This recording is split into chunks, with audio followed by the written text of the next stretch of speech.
আপনাদের পড়ে শোনাচ্ছিলাম নাইল কিস্টাইনির বই অর্থনীতির সংক্ষিপ্ত ইতিহাস। বইটির আজ 10ম পর্ব। অধ্যায় 28, ভার দেশ শাসন। নভেম্বর 1863। আমেরিকার গৃহযুদ্ধের সময় গেটিসবার্গ যুদ্ধ যেখানে হয়েছিল, পেনসিলভেনিয়ার সেই স্থানে দাঁড়িয়ে প্রেসিডেন্ট আব্রাহাম লিঙ্কন তার সবচেয়ে বিখ্যাত বক্তৃতাটি দিয়েছিলেন। তিনি আশা করেছিলেন তার চারপাশে যে মানব হত্যা চলছে সেটি যেন অর্থহীন না হয় এবং যুদ্ধের এই ধ্বংসস্তূপ আর ভস্ম থেকে একটি নতুন স্বাধীনতার জন্ম হবে। জনগণের সরকার, জনগণ যা পরিচালনা করবে এবং জনগণের জন্যে যা কাজ করবে। তার শব্দগুলো সরকারের দায়িত্ব আর কর্তব্যগুলোকে খুব তীব্রভাবেই নৈতিক এবং বিরচিত একটি কাজ হিসাবে উপস্থাপন করেছিল। লিঙ্কন আহ্বান জানিয়েছিলেন, ক্ষমতার দণ্ড যারা হাতে নেবেন তারা শুধু সমাজের সার্বিক কল্যাণের লক্ষ্যে সেই ক্ষমতাটি ব্যবহার করবেন। লিঙ্কনের এই বক্তৃতাটির প্রায় 100 বছর পরে চার্লি চ্যাপলিন বলেছিলেন, আমি শুধু একটি রূপেই থাকব, শুধু একটি, আর সেটি হচ্ছে একজন ভার। আর এটি আমাকে যে কোনো রাজনীতিবিদের চেয়ে অনেক উচ্চতর একটি অবস্থানে রেখেছে।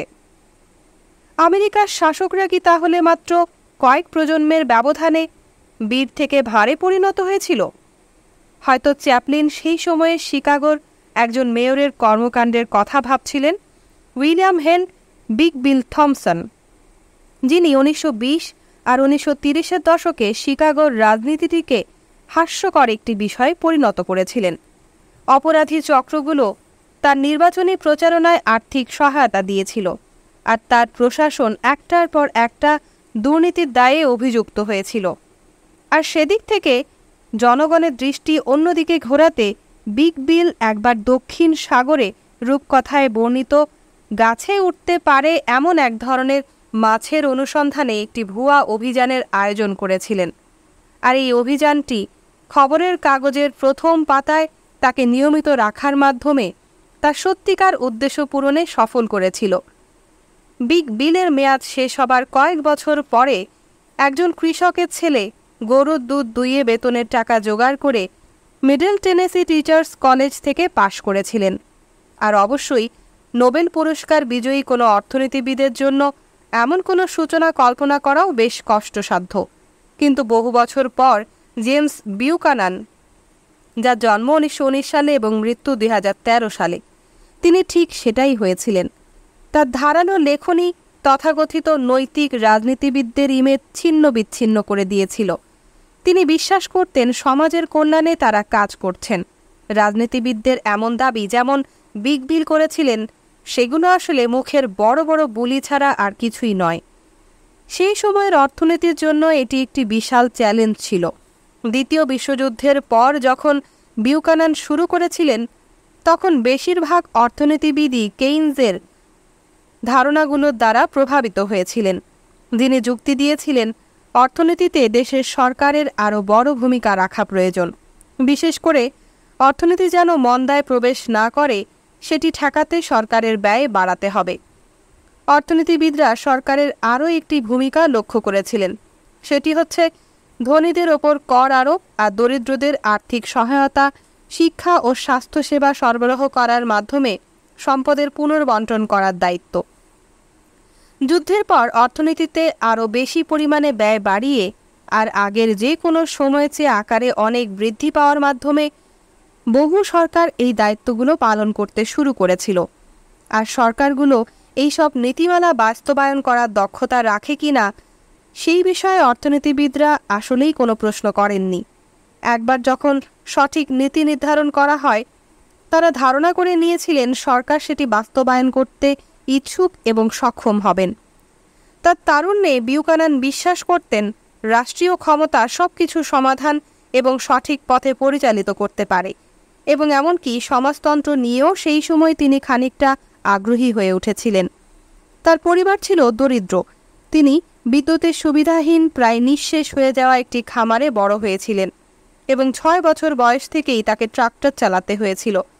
এমনকি তা সত্ত্বেও তার দাদা একটি স্বল্পস্থায়ী রাজনৈতিক দলের অধীনে টেনেসি অঙ্গরাজ্যে একবার গভর্নর হয়েছিলেন। সেই রাজনৈতিক দলটি আমেরিকার প্রতিষ্ঠিত অভিজাত ধনী সুবিধাপ্রাপ্ত শ্রেণীকে চ্যালেঞ্জ করার চেষ্টা করেছিল, বিশেষ করে সেই শ্রেণীটির সবচেয়ে ক্ষমতাবান আর প্রভাবশালী গোষ্ঠীগুলোর বিরুদ্ধে, যেমন বিত্তশালী ব্যাংকার। তারা একটি রাজনৈতিক মঞ্চে একত্র হয়েছিলেন। সমাজ কিভাবে কাজ করে সেই বিষয়ে বিউকানানের আগ্রহ উদ্দীপ্ত করেছিল ধুলোয় আবৃত পুরনো রাজনৈতিক প্রচারপত্রের স্তূপ, যা তার দাদা তাদের পারিবারিক বাড়ির পেছনে একটি ঘরে জড়ো করে রেখেছিলেন। কিন্তু যখন তিনি শিকাগো বিশ্ববিদ্যালয়ে তার পিএইচডি পড়াশোনার জন্য এসেছিলেন, তার চিন্তার জগতে একটি বড় রূপান্তর এসেছিল। ক্লাস শুরু হওয়ার কয়েক সপ্তাহ পরেই তিনি বাজারের ক্ষমতা অনুধাবন করতে পেরেছিলেন এবং সমাজতন্ত্রের ধারণাগুলো তিনি পরিত্যাগ করেন। তার দাদার পুরনো পুস্তিকাগুলো থেকে যা তিনি তার মনে ধারণ করে রাখতে পেরেছিলেন, সেটি ছিল এলিট বা তথাকথিত সুবিধাপ্রাপ্ত শ্রেণীর প্রতি একটি বিশেষ অপছন্দ। বিউকানানের কাছে যদিও সত্যিকারের অভিজাতরা ধনী শিল্পপতি কিংবা ব্যাংকার ছিলেন না, তারা ছিলেন প্রভাবশালী পরিবারের সদস্য, যারা হার্ভার্ডের মতো বিখ্যাত বিশ্ববিদ্যালয়ে পড়াশোনা করেন এবং যাদের অনেকেই রাজনীতিবিদ অথবা সরকারি কর্মকর্তা হয়েছিলেন। ক্ষমতার একটি অবস্থান থেকে যারা সমাজে নানা ব্যাপারে হস্তক্ষেপ করেন এবং বাকি সবার জন্য কোনটি ভালো সেই বিষয়ে সিদ্ধান্ত নেন। পরীক্ষা শেষ করার পরের এক গ্রীষ্মে তার এই অপছন্দটি একটি তত্ত্বে পরিণত হয়েছিল। তিনি বিশ্ববিদ্যালয়ের লাইব্রেরিতে একদিন বিভিন্ন ধরনের বই উল্টেপাল্টে দেখছিলেন। সেখানে আরও একবার একটি লেখার মাধ্যমে তার জীবন পরিবর্তিত হয়েছিল, যে লেখাটি ধুলা ছাড়া ততদিনে তেমন কারো দৃষ্টি আকর্ষণ করতে পারেনি। লাইব্রেরির বইয়ের তাকে অবহেলিত সেই বইটির ভাষা ছিল জার্মান এবং এটি লিখেছিলেন সুইডিশ অর্থনীতিবিদ নুট ভিক্সেল, যার জন্ম 1851 সালে এবং মৃত্যু 1926 সালে। এটি বিউকানানকে তীব্রভাবে উজ্জীবিত করেছিল। তিনি তাৎক্ষণিকভাবে বইটি অনুবাদ করার সিদ্ধান্ত নিয়েছিলেন। সংক্ষেপে ভিক্সেল সেই ধারণাটিকে যুক্তি দিয়ে ব্যবচ্ছেদ করেছিলেন, যে ধারণাটি দাবি করে যে সরকার সম্পূর্ণভাবে নিঃস্বার্থ, শুধু সার্বিকভাবে সমাজের জন্য কল্যাণকর সেই নীতিগুলো বাস্তবায়নে এটি বিশেষভাবে ব্যস্ত থাকে। ভিক্সেলের এই ধারণাটিকে বিউকানান অর্থনীতির একটি নতুন ক্ষেত্র হিসাবে গড়ে তুলেছিলেন। অর্থনীতিবিদদের একটি প্রাক ধারণা হচ্ছে সরকার সব সমস্যার সমাধান করতে পারে, কিন্তু আসলে রাষ্ট্রের সংজ্ঞাটি কী? বিউকানান বলেছিলেন, রাষ্ট্র হচ্ছে এক গোষ্ঠী ব্যক্তি, কর্মকর্তা, উপদেষ্টা আর মন্ত্রী ইত্যাদি। গতানুগতিক অর্থনীতির সমস্যা হচ্ছে এটি ওইসব মানুষগুলোকে এমনভাবে দেখেছে যেন স্প্লিন্ট বা একাধিক পরস্পর বিচ্ছিন্ন ব্যক্তিত্ব আছে। যখন কেউ সবচেয়ে সুবিধাজনক মূল্যে ভালো একজোড়া জুতার অনুসন্ধান করে অথবা বিক্রি করার সময় তাদের গাড়ির মূল্য কত রাখা উচিত সেটি নির্ধারণ করা নিয়ে ভাবে, তখন সরকারি কর্মকর্তারা যৌক্তিক অর্থনৈতিক মানুষ হিসাবে আচরণ করে। তারা তাদের নিজেদের স্বার্থে সর্বোচ্চ মুনাফা নিশ্চিত করতে দৃঢ়ভাবে কাজ করে এবং খরচ বা ব্যয় সর্বনিম্ন পর্যায়ে নামিয়ে আনার চেষ্টা করে। কিন্তু যেইমাত্র সেই কর্মকর্তা তাদের মন্ত্রণালয়ের ভবনে প্রবেশ করে, ধরে নেওয়া হয় যে তারা শুধু জাতির কল্যাণের জন্য চিন্তা করবে এবং তাদের ব্যক্তিগত স্বার্থের কথা তখন তারা আর ভাবে না।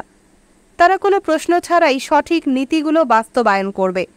তারা কখনোই তাদের অফিসের টেবিলে বসে ঝিমাবে না বা 3 ঘন্টা দীর্ঘ কোনো মধ্যাহ্নভোজের বিরতি নেবে না। অর্থাৎ সেই স্বার্থপর অর্থনৈতিক মানুষটি যেন কোথাও অদৃশ্য হয়ে যাবে, সেটিকে প্রতিস্থাপিত করবে অন্য কেউ। একজন রাজনৈতিক মানুষ সম্পূর্ণ নিঃস্বার্থ মানুষ, যিনি সবসময় সমাজের সার্বিক কল্যাণের কথা ভেবে তার কাজ করেন। বিউকানান বলেছিলেন, এটি সঙ্গতিপূর্ণ নয়। যেভাবে মুনাফা করতে বদ্ধপরিকর কোনো ব্যবসা প্রতিষ্ঠানকে নিরীক্ষা করা হয়, একইভাবে সরকারের কাজকেও নিরীক্ষা করে দেখতে হবে। রাজনীতিবিদ আর সরকারি কর্মকর্তারা হচ্ছেন সেই ব্যক্তিদের মতো যারা অন্য যে কারোর মতো তাদের নিজস্ব কিছু উদ্দেশ্য পূরণ করার চেষ্টা করেন। বিউকানানের অর্থনীতির নতুন এই ক্ষেত্রটির নাম পাবলিক চয়েস বা জনগণের নির্বাচন দেয়া হয়েছিল। তিনি এটিকে রোমান্সহীন রাজনীতি হিসাবে বর্ণনা করেছিলেন। রাজনীতিবিদরা নিঃস্বার্থ জাতীয় বীর নয়। বিউকানানের কাছে এটি খুবই লঘু আর রোমান্টিক একটি ধারণা ছিল। বাস্তবিকভাবে তারা তাদের অবস্থান সুরক্ষা করতে আরও বেশি আগ্রহী থাকেন এবং বেশ খানিকটা লোভী আর আরও বেশি স্বার্থপর এবং অনির্ভরযোগ্য, অন্তত অর্থনীতিবিদরা যতটুকু মনে করেন তার চেয়ে অবশ্যই বেশি। 1960-এর দশকে আমেরিকার সরকার ব্যয়ের বিশাল একটি কর্মকাণ্ড শুরু করেছিল এবং বিউকানানের তত্ত্বটি এই বিষয়ে একটি নতুন দৃষ্টিভঙ্গি দিয়েছিল। তিনি বলেছিলেন, সরকারের বৃদ্ধি মূলত রাজনীতিবিদ আর আমলাদের সঙ্গে যুক্ত, যারা বাজারের অর্থনীতি যেন আরও ভালোভাবে কাজ করতে পারে সেটি না ভেবে বরং তাদের নিজস্ব স্বার্থ রক্ষা করতেই বেশি মনোযোগ দেয়। সরকারের সমস্যা শুধু বিগ বিলের হাস্যকর কর্মকাণ্ডেই দেখা যায় না। ধূসর রঙের স্যুট পরা কর্মকর্তা আর শ্রদ্ধেয় রাজনৈতিক নেতারা যারা ওয়াশিংটনে অবস্থান করছেন তারাও একইভাবে খারাপ। যখন জন এফ কেনেডি 1961 সালে আমেরিকার প্রেসিডেন্ট নির্বাচিত হয়েছিল, বিউকানান লক্ষ্য করেছিলেন কেনেডির পিতা একজন ধনী উচ্চাভিলাষী ব্যক্তি, আসলে তার ছেলের জন্য প্রেসিডেন্সিটি ক্রয় করেছিলেন। সর্বোপরি সব রাজনীতিবিদ যা চান বিউকানানের মতে সেটি হচ্ছে তাদের পদে বহাল থাকা, তাদের অবস্থানটি ধরে রাখা, আর এই ক্ষমতা টিকিয়ে রাখতে তারা কিছু রেন্ট সৃষ্টি করেন যা তারা তাদের সমর্থকদের দান করেন। রেন্ট হচ্ছে একটি প্রতিযোগিতামূলক বাজারে যতটুকু করা সম্ভব তার চেয়ে বেশি পরিমাণে উপার্জন করা। রেন্ট সিকিং ধারণাটি পাবলিক চয়েস তত্ত্বের একটি ধারণা। যখন কেউ নতুন কোনো সম্পদ সৃষ্টি না করেই তার বিদ্যমান সম্পদের পরিমাণ বাড়ায়, রেন্ট সিকিং দেশের অর্থনৈতিক দক্ষতা কমিয়ে দেয়। সম্পদের অদক্ষ বণ্টন, কম সম্পদ সৃষ্টি, সরকারি রাজস্ব আয়ের ক্ষতি, আয়ের বৈষম্য বৃদ্ধি এবং রাষ্ট্রীয় উন্নয়নের ক্ষতির কারণ হয়। যেমন স্বদেশি নির্মাতাদের প্রতিযোগিতা থেকে রক্ষা করতে যদি সরকার দেশে উৎপাদিত গাড়ির তুলনায় আমদানিকৃত গাড়ির ওপর বেশি মাত্রায় আমদানি শুল্ক আরোপ করে, তাহলে বেশ বড় মাপের মুনাফা অর্জিত হতে পারে। এভাবে বিশেষ গোষ্ঠীর ব্যক্তিদের সুবিধা দেওয়ার মাধ্যমে রাজনীতিবিদরা তাদের প্রয়োজনীয় রাজনৈতিক সমর্থন পাওয়ার বিষয়টি নিশ্চিত করেন। হয়তো এমনকি এর থেকে তারা অর্থ উপার্জনও করেন। সামান্য কিছু করার মাধ্যমে অতিরিক্ত মুনাফা অর্জন করার এই সম্ভাবনাটি রেন্ট সিকিং বা রেন্ট অনুসন্ধানী আচরণগুলোকে উৎসাহিত করে। ব্যবসাগুলো তাদের বিশেষ সুবিধা দেওয়ার জন্যে সরকারকে প্ররোচিত করতে অর্থ ব্যয় করে। তারা হয়তো সরকারি কর্মকর্তাদের ব্যয়বহুল মধ্যাহ্নভোজে নিমন্ত্রণ করেন কিংবা অন্য সুবিধা দেন যেন তাদের দিয়ে তারা তাদের ইচ্ছা মতো কাজটি করিয়ে নিতে পারেন। এমনকি তারা হয়তো তাদের স্বার্থ রক্ষার জন্য কোনো সংগঠন সৃষ্টি করতে পারেন যা তাদের লক্ষ্য পূরণে সহায়তা করতে পারে। যেমন ধরুন American association of umbrella manufacturers. এই ধরনের সংগঠনগুলো প্রায়শই সমর্থন পায়, কারণ মনে করা হয় সুস্থ গণতান্ত্রিক পরিবেশে নানা ধরনের মানুষের দৃষ্টিভঙ্গি প্রকাশ করতে এই সংগঠনগুলো সহায়তা করে। পাবলিক চয়েস তত্ত্বে তারা হচ্ছে রেন্ট সিকার্স, যাদের কর্মকাণ্ড সেই সম্পদ ব্যবহার করে যা হয়তো ভিন্ন কোনো ক্ষেত্রে আরও উপযোগিতার সঙ্গে ব্যবহার করা সম্ভব হতো। রেন্ট সিকিং ভোক্তাদের ক্ষতি করে, কারণ যদি গাড়ি বা ছাতার বাজার বিদেশি প্রতিযোগিতা থেকে সুরক্ষিত থাকে তাহলে বাজারে বাছাই করার জন্য অপেক্ষাকৃত কম সংখ্যক গাড়ি কিংবা ছাতা থাকবে। সমস্যা হচ্ছে ভোক্তারা, যদিও যারা সংখ্যায় অনেক বেশি তবে তারা বিচ্ছিন্ন, আর সে কারণে এই ধরনের সুরক্ষা প্রতিরোধ করতে নিজেদের সংগঠন গড়তে কখনোই এককভাবে তারা তাদের সময় ব্যয় করা যুক্তিযুক্ত মনে করেন না। বরং কাজটা অন্যেরা করুক না কেন, পরে সেখান থেকে সুবিধা নেওয়া যাবে। উৎপাদনকারীরা প্রায়শই বড়, যদিও সংখ্যায় অল্প, তবে সুবিধা আদায় করতে সরকারের ওপর চাপ প্রয়োগ করার জন্যে প্রত্যেকে যথেষ্ট পরিমাণে ক্ষমতাবান, কিন্তু শুধু ব্যবসায়ীরা এর জন্য দায়ী নন। বিউকানান বলেছিলেন, সমস্যাটি রয়েছে একটি অতি শক্তিশালী সরকার পদ্ধতির মধ্যে। পুনর্নির্বাচিত হতে নিজেকে সহায়তা করার উদ্দেশ্যে যে সরকার অর্থনীতিতে হস্তক্ষেপ করতে সক্ষম। বিউকানান কেইনেজিয়ান অর্থনীতিবিদদেরও কঠোর সমালোচনা করেছিলেন। তারা বলেন যে আরও বেশি পরিমাণ ব্যয় করে মন্দার সময় সরকারের উচিত অর্থনীতিতে প্রণোদনা দেওয়া। এই উদ্দীপ্ত করার ধাক্কাটি সরকারের বাজেটকে ঘাটতির দিকে ঠেলে দেয়, কারণ ব্যয় সরকারের সংগৃহীত করের পরিমাণের চেয়ে বেশি হয়। কেইনেজিয়ানদের মতে এটি সমস্যা নয়, কারণ এই নীতি অর্থনীতিকে আবার সচল গতিশীল করে তোলে। তখন সরকার তার ব্যয় কমাতে পারে, সুতরাং ঘাটতি মিটিয়ে ফেলতে পারে। কিন্তু সমস্যা হচ্ছে সরকারের ব্যয় ভোটারদের কাছে বিশেষ জনপ্রিয় একটি বিষয়, আর রাজনীতিবিদরা ক্ষমতায় থাকতে চান। সুতরাং ভোটারদের বিরক্ত না করতে সরকার ব্যয় না কমানোর জন্য যে কোনো কিছু করতে তারা প্রস্তুত থাকেন। পরিশেষে এই ব্যয় ক্রমশ বাড়তেই থাকে এবং সেই সঙ্গে সরকারের ঘাটতির পরিমাণও বাড়ে। আর এটাই 1960-এর দশকে হয়েছিল বলে বিউকানান বিশ্বাস করতেন। তিনি যুক্তি দিয়েছিলেন, ইতিমধ্যে রাষ্ট্রের আমলাতন্ত্র, এর কর্মকর্তারা, এর কমিটিগুলো, এর মন্ত্রণালয়গুলো আগাছার, তার ভাষায় পন্ডউইডের মতো বাড়তে থাকে।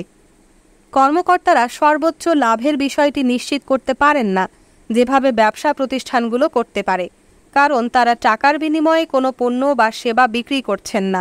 এর বদলে একটি বড় প্রতিষ্ঠান চালানোর জন্য তারা ক্ষমতা এবং মর্যাদা চান। তাদের বাজেট তারা যতটা সম্ভব ততটা বড় করে উপস্থাপন করেন, আর তারা সেটি করতে পারেন কারণ বহিরাগত কারোর তুলনায় নিজেদের খরচ করার নানা খাত সম্বন্ধে অনেক বেশি পরিমাণ তথ্য তাদের কাছে থাকে। তারা যেমন সবসময়ই বলতে পারেন কাজ সঠিকভাবে করার জন্যে তাদের আরও বেশি সংখ্যক লিমোজিন, ড্রাইভার আর কনফারেন্স রুমের দরকার ইত্যাদি। পাবলিক চয়েস অর্থনীতিবিদরা মনে করেন রাজনীতিবিদ আর কর্মকর্তাদের নিঃস্বার্থ মানুষ বানানোর জন্যে খুব বেশি কিছু করার নেই। দৈনন্দিন রাজনীতির এটাই নিয়তি। যদিও রাজনীতির একটি বলয় আছে যা দৈনন্দিন জীবনের ওপরে অবস্থান করে, সেই বিস্তৃত পরিসরের খেলার নিয়মগুলো যা মানতে সবাই একমত হন এবং যা কোনো নির্দিষ্ট সরকার বা রাজনীতিবিদ সহজে পরিবর্তন করতে পারেন না। সেগুলোর একটি যেমন কারাগারে বন্দী হওয়ার আশঙ্কা ছাড়াই জনগণকে তাদের মত প্রকাশের অনুমতি দেওয়া। এই ধরনের কিছু আইন সংরক্ষিত থাকে সংবিধানে, যেমন আমেরিকার সংবিধান। তাই সরকারের আচরণ উন্নয়নে বিউকানান সাংবিধানিক আইনের পক্ষে তার যুক্তি দিয়েছিলেন যে আইনে যেমন সরকারের জন্য একই আইনি বাধ্যবাধকতা থাকবে, এটি যে পরিমাণ কর সংগ্রহ করে তার চেয়ে বেশি খরচ করতে পারবে না, অর্থাৎ একটি ভারসাম্যের বাজেট থাকবে তাদের। বিউকানান এবং অন্য পাবলিক চয়েস তাত্ত্বিকরা আমাদের স্মরণ করিয়ে দেন সরকারকে নির্ভরযোগ্য এবং নিঃস্বার্থ এমন কিছু ভাবা আসলে খুব বেশি মাত্রায় সরলতারই পরিচয়। তাদের মতে সমস্যাটি বাজার ভুল পথে যাচ্ছে না, বরং সরকার ভুল পথে যায়। পাবলিক চয়েসের সমালোচকরা যদিও বলেন সরকার যা করে তার অধিকাংশই আবশ্যিক কাজের মধ্যে পড়ে। সরকারের আকারের অনেক বৃদ্ধি যা গত 2-1 শতাব্দীতে আমরা দেখেছি সেটি বেশি পরিমাণে সামাজিক কল্যাণে ব্যয় বৃদ্ধি করারই পরিণতি, বিশেষভাবে জনস্বাস্থ্য এবং শিক্ষা, যা অগ্রসর অর্থনীতি গঠনের একটি পূর্ব শর্ত। তাই অতিরঞ্জিত হবে যদি এমন কিছু বলা হয় যে সরকারি কর্মকর্তারা শুধু তাদের নিজস্ব বিভাগগুলোর আকৃতি বাড়ানোর প্রচেষ্টা করেন। বিউকানানের বিরোধীরা সেই ধারণাটিকেও প্রশ্ন করেছিলেন, একটি ব্যক্তি কি শুধু সবসময় যৌক্তিক অর্থনৈতিক ব্যক্তি হিসেবেই আচরণ করতে পারে? বাস্তবে ব্যক্তিজীবনে বহু ভূমিকা থাকে। মানুষ ভোক্তা, শাসক, পিতামাতা এবং ভোটার সব একই সঙ্গে হতে পারে। তার প্রতিটি ভূমিকায় ভিন্ন ভিন্ন নীতিমালা অনুসরণ করে আচরণ করতে পারে, যেমন রাজনৈতিক জীবনের সঙ্গে সংশ্লিষ্ট কোনো লক্ষ্য বা উদ্দেশ্যের প্রতি সহানুভূতিশীল হয়ে আচরণ করা। যেমন আপনি হয়তো এমন কোনো রাজনৈতিক দলকে ভোট দেন কারণ এটি দরিদ্রদের সহায়তা করছে অথবা পরিবেশের উন্নয়ন করছে। এই লক্ষ্যগুলোর মূল্য আপনার কাছে আপনার ব্যক্তিগত স্বার্থের চেয়েও অনেক বেশি। যদি তা না হয়ে থাকে আপনি হয়তো ভাবতে পারেন কেনই বা কেউ ভোট দিতে যায়। কারণ একটি একক ভোটের পক্ষে নির্বাচনের ফলাফল পরিবর্তন করা প্রায় অসম্ভব একটি ব্যাপার। আর আপনি যদি এমনভাবে আচরণ করে থাকেন, রাজনীতিবিদরাও এমন আচরণ করতে পারেন। সেটাও কি সম্ভব হতে পারে না?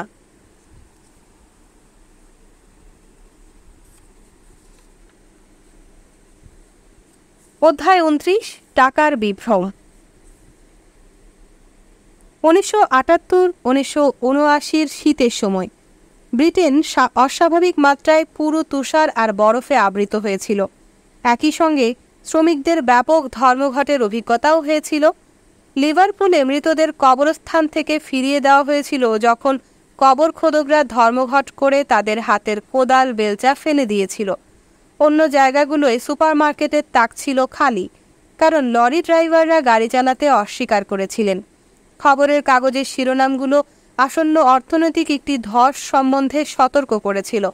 এই দুর্বিষহ মাসগুলো পরে উইন্টার অফ ডিসকন্টেন্ট বা অসন্তোষের শীতকাল নামে পরিচিতি পেয়েছিল এবং প্রায়শই এই সময়টিকে দেখা হয় সেই বিশেষ মুহূর্ত হিসাবে যখন কেইনেজিয়ান অর্থনীতি দ্বিতীয় বিশ্বযুদ্ধের পর থেকে যা প্রাধান্য বিস্তার করে এসেছিল এই অর্থনীতিটি অসুস্থ হয়ে পড়েছিল এবং মৃত্যুবরণ করেছিল।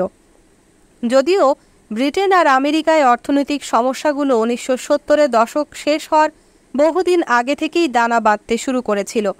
কেইনেজিয়ান নীতিগুলোর ভিত্তি ছিল ফিলিপস কার্ভ, যা দেখিয়েছিলেন যে বেকারত্বের নিম্ন হারের সঙ্গে উচ্চ মুদ্রাস্ফীতিও থাকে, যা আর উচ্চ বেকারত্বের হারের সঙ্গে থাকে কম মুদ্রাস্ফীতি।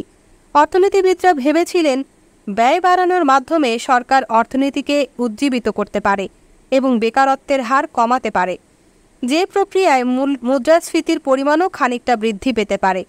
1960-এর দশকে মুদ্রাস্ফীতি ক্রমশ বাড়তে শুরু করেছিল এবং 1970 সাল নাগাদ অর্থনীতিবিদরা বেশ চিন্তায় পড়ে গিয়েছিলেন, কারণ উচ্চ মুদ্রাস্ফীতি এসেছিল প্রায় অপরিবর্তনশীল উচ্চ হারের বেকারত্বের পাশাপাশি। ফিলিপস কার্ভ যেভাবে পূর্বধারণা করেছিলেন নিম্ন হারের বেকারত্বের সঙ্গে নয়। এই অসুখী সংমিশ্রণের নাম দেওয়া হয়েছিল স্ট্যাগফ্লেশন, উচ্চ বেকারত্ব, অর্থনৈতিক স্ট্যাগনেশন বা স্থবিরতা, যখন প্রবৃদ্ধি বা উৎপাদন বাড়ে না, এবং উচ্চ মুদ্রাস্ফীতি। ফিলিপ কার্ভ ভেঙে পড়েছিলেন, আর এর সঙ্গে ছিল কেইনেজিয়ান অর্থনীতির ভিত্তিটি। অর্থনীতিবিদরা এমন পরিস্থিতির ব্যাখ্যা খুঁজেছিলেন। কেউ কেউ ভেবেছিলেন যে এই মুদ্রাস্ফীতির কারণ তেলের অস্বাভাবিক মাত্রার উচ্চ মূল্য, যা ব্যবসা প্রতিষ্ঠানগুলোর উৎপাদন খরচ অনেক বাড়িয়ে দিয়েছিল, সেই সঙ্গে তাদের পণ্যের বিক্রয় মূল্যও বেড়েছিল। অন্যরা শ্রমিক ইউনিয়নগুলোকে এর জন্য দায়ী করেছিল, যে সংগঠনগুলো শ্রমিকদের স্বার্থ দেখাশোনা করে ও তাদের প্রতিনিধিত্ব করে, যারা শ্রমিকদের জন্য অনেক বেশি বেতন ভাতা দাবি করেছিলেন, আর শ্রমিকদের উচ্চ বেতন প্রতিষ্ঠানগুলোকে তাদের পণ্যের জন্য আরও উচ্চ মূল্য দাবি করতে বাধ্য করেছিল। উপরিভাবে ধর্মঘটগুলোর সঙ্গে এই পরিস্থিতির কোনো না কোনোভাবে একটি সংযোগ ছিল। সরকার মুদ্রাস্ফীতি নিয়ন্ত্রণের মধ্যে রাখতে ইউনিয়ন আর প্রতিষ্ঠানগুলোকে উৎসাহিত করেছিল, যেন সীমিত আকারে বেতন বাড়াতে তারা রাজি হয়। প্রায়শই তারা আরও বড় মাপের বেতন বৃদ্ধি নিয়ে সমঝোতা করতে চাইতেন, আর তাদের দাবি না মানলেই ইউনিয়নগুলো ধর্মঘটের কর্মসূচি হাতে নিত। বিংশ শতাব্দীতে অর্থনৈতিক নীতিমালা প্রণয়নের ক্ষেত্রে কেইনস আসলেই সুবিশাল এক চরিত্র ছিলেন। 1970 সালের অর্থনৈতিক সংশয়ে আরও নতুন এক সুবিশাল চরিত্র মঞ্চে প্রবেশ করেছিলেন। ছোটোখাটো আকারের দৃঢ়প্রতিজ্ঞ একজন আমেরিকান, মিল্টন ফ্রিডম্যান, যার জন্ম 1912 সালে এবং মৃত্যু 2006 সালে, যিনি একটি নতুন ব্যাখ্যা প্রস্তাব করেছিলেন, আর তার ব্যাখ্যাটি অর্থনীতিতে একটি বৈপ্লবিক পরিবর্তন এনেছিল।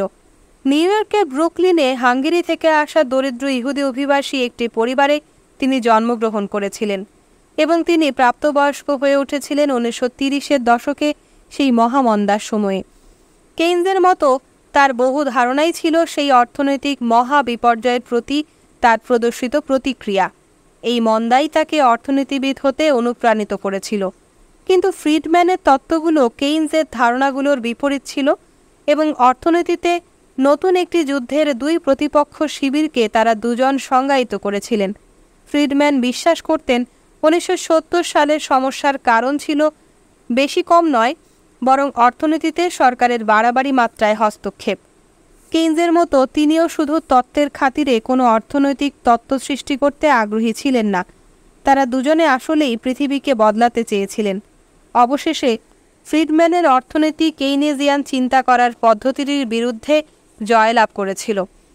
পুঁজিবাদের সবচেয়ে বিখ্যাত সমর্থকদের মধ্যে অন্যতম এবং শিকাগো স্কুল অফ ইকোনমিক্সের নেতৃস্থানীয় অর্থনীতিবিদ ছিলেন ফ্রিডম্যান, যারা মনে করতেন বাজারের মূলনীতিগুলোরই সমাজকে শাসন করা উচিত।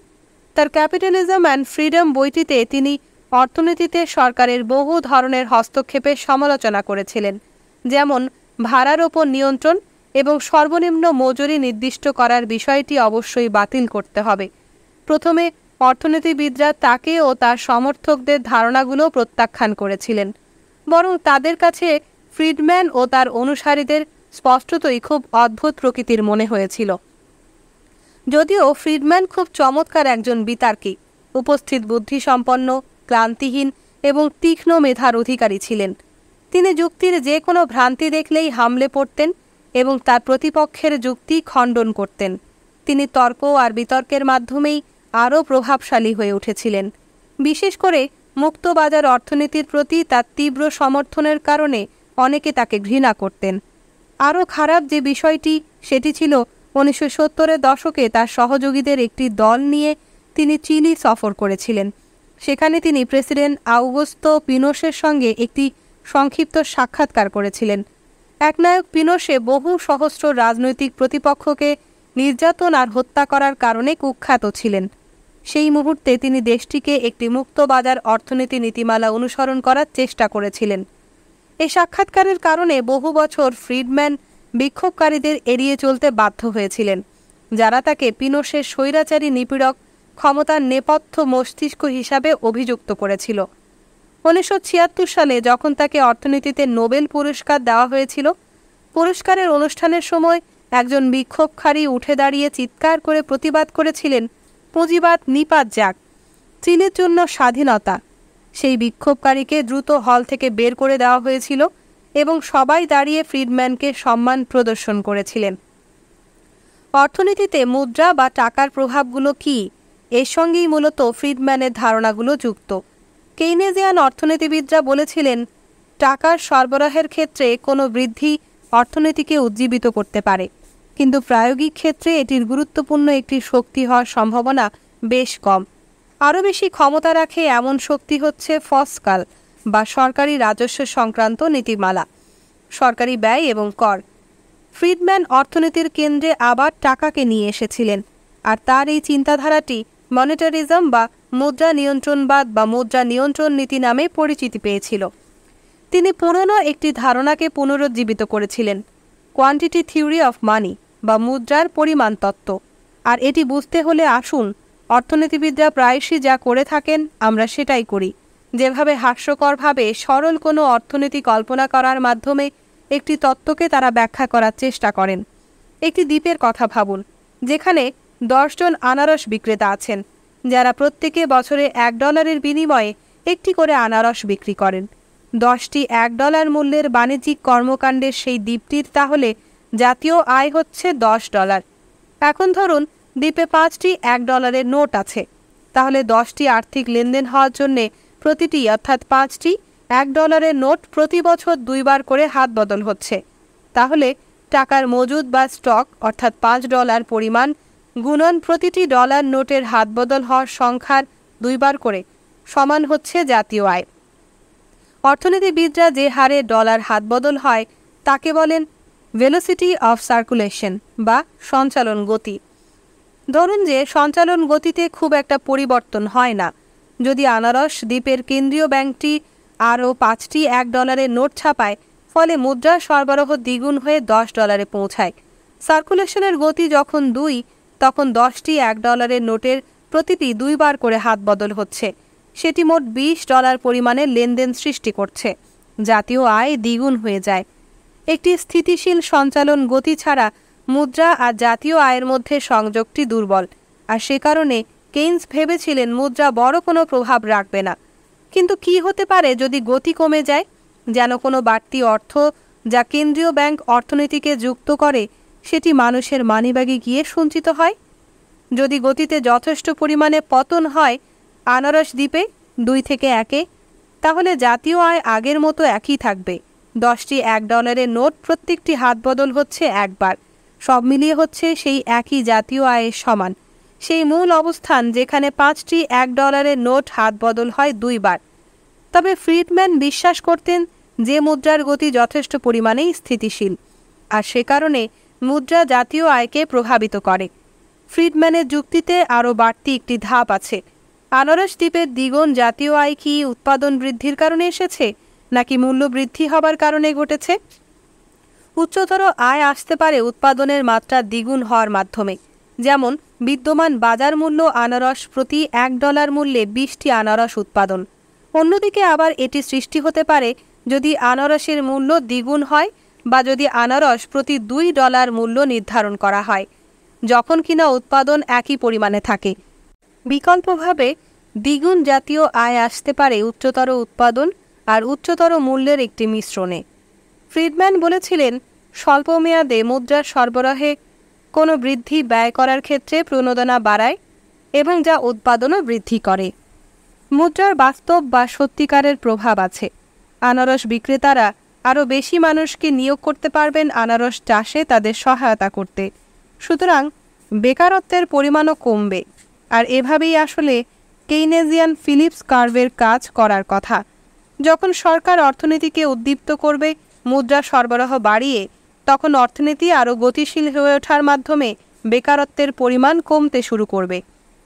এই একই জিনিস ঘটবে সেই নীতিমালায় যা কেইনস পছন্দ করেছিলেন, অর্থাৎ সরকার তার ব্যয় করার পরিমাণ আরও বাড়াবে। যখন আরও বেশি সংখ্যক মানুষ আনারস চাইবেন, দামও আস্তে আস্তে বাড়তে থাকবে। আর সেটাই হচ্ছে উচ্চ মুদ্রাস্ফীতি আর নিম্ন বেকারত্বের হারের সংযোগ। ফ্রিডম্যান বিশ্বাস করতেন, যদিও অল্প কিছু সময়ের জন্য এটি শুধু সম্ভব হতে পারে, মানুষ আরও বেশি কাজ করবে কারণ আনারস বিক্রেতারা তাদের বেশি বেতন দেওয়ার প্রতিশ্রুতি দেয়। কিন্তু শিগগিরই আনারসের দামও বেড়ে যায়। মানুষের সত্যিকারের বেতন যা পরিমাপ করা হয় তারা কয়টি আনারস কিনতে পারে সেই সূচক দ্বারা, সেটি কিন্তু একইভাবে আর বেশি বাড়ে না। সমস্যা হচ্ছে শ্রমিকরা মুদ্রা বেতনের সঙ্গে সত্যিকারের বেতন নিয়ে সংশয়গ্রস্ত হয়ে পড়েন। আর অর্থনীতিবিদরা এটিকে বলে মানি ইলিউশন বা মুদ্রা বিভ্রম। একবার যখন শ্রমিকরা তাদের ভ্রান্তি বুঝতে পারেন, তারা সেই মাত্রায় কাজ করা বন্ধ করে দেন এবং অর্থনীতি আবার এর আগের মূল অবস্থানে ফিরে আসে। কর্মসংস্থান পরিস্থিতির নিম্ন স্তরে শুধু যে প্রভাবটি অবশিষ্ট থাকে সেটি হচ্ছে আগের চেয়ে আরও উচ্চ হারের মুদ্রাস্ফীতি। সুতরাং উদ্দীপনাটি হয়তো কিছু পরিমাণ কাজ করে, তারপর সেই হ্যাংওভার পর্বটি আসে। প্রভাবটি এটি ধরে রাখতে পারে না। আরও বেশি মাত্রার মুদ্রাস্ফীতি আর মূল বেকারত্বের পরিস্থিতিতে প্রত্যাবর্তন ঘটে। শুধু একটি উপায়, সরকার কর্মসংস্থান বাড়ানোর সেই উদ্দীপনাটি টিকিয়ে রাখতে পারে। কিন্তু ফ্রিডম্যান এটিকে তুলনা করেছিলেন অ্যালকোহলে আসক্ত কোনো ব্যক্তির কাজের মতো। ঠিক যেভাবে কোনো অ্যালকোহলিক তার হ্যাংওভার নিরাময় করার সময় আরও এক গ্লাস হুইস্কি পান করে, সরকারও আবার অর্থনীতিকে ঠেলে ওপরে তুলতে চেষ্টা করে। বেতন আর মূল্য আরও বৃদ্ধি পায় এবং ঠিক আগের মতোই কর্মসংস্থান বাড়ে, যতক্ষণ শ্রমিকরা ভ্রান্তভাবেই বিশ্বাস করেন যে তাদের উচ্চতর মুদ্রা বেতনটি বাস্তব অর্থেও উচ্চতর। যখন তারা তাদের ভুলটা বুঝতে পারেন, তখন তারা তাদের শ্রমের সরবরাহ কমিয়ে দেন।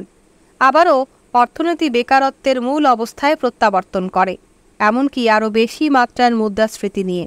বেকারত্বের মূল স্তরটি অর্থনীতির প্রাকৃতিক স্তর। প্রতিষ্ঠানগুলো যে সংখ্যক শ্রমিকদের নিয়োগ দেয়, সামগ্রিকভাবে তারা যতটুকু উৎপাদন করতে সক্ষম সেটি বিবেচনা করে। এর বাইরে অর্থনীতিকে উদ্দীপ্ত করা অর্থহীন, কারণ এর পরিণতি শুধু একটাই হতে পারে, ক্রমশ বাড়তে থাকা মুদ্রাস্ফীতি।